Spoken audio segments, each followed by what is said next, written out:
চলো এই নিন স্যার, নিয়ে এসেছি রাজীবকে। কিন্তু আমাকে এখানে কেন আনা হয়েছে? আর এটা কেমন জায়গা স্যার? এই লোকটা সারা রাস্তা আমাকে বলতে বলতে এসেছে যে আমার কিস চাই, আমার কিস চাই। না বস, এই তোমার চিরঞ্জিত সারা রাস্তা কিস চেয়েছে। একজন সিআইডি অফিসার হয়ে এতটা খারাপ কথা। ইনি তো গাড়ির দরজাও বন্ধ করে দিয়েছিলেন, না হলে আমি গাড়ি থেকে লাফ দিয়ে পালিয়ে যেতাম। এটা কি করলে ফ্রেডি তুমি? এরকম তো আমাকে স্যার করতে বলেছিলেন। কি?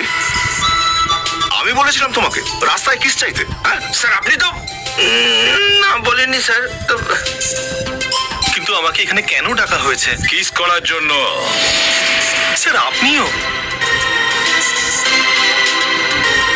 হ্যাঁ আমিও। আরে কি হয়েছে সিআইডির এসব?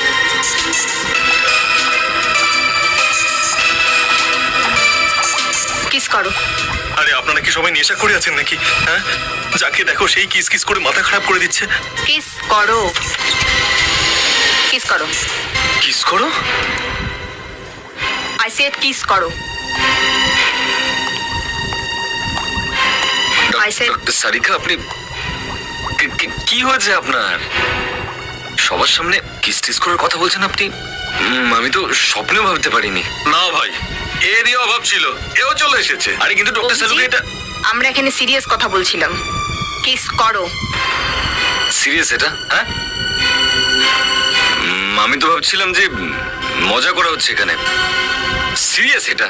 চলো কিস করো। স্যার, অভিজিৎ তুমি একটু দাঁড়াও, তাড়াতাড়ি কিস করো। স্যার আমি করবো না। করিস না। চলো চলো, আরে চলো তাড়াতাড়ি কিস করো, চলো কিস করে নাও।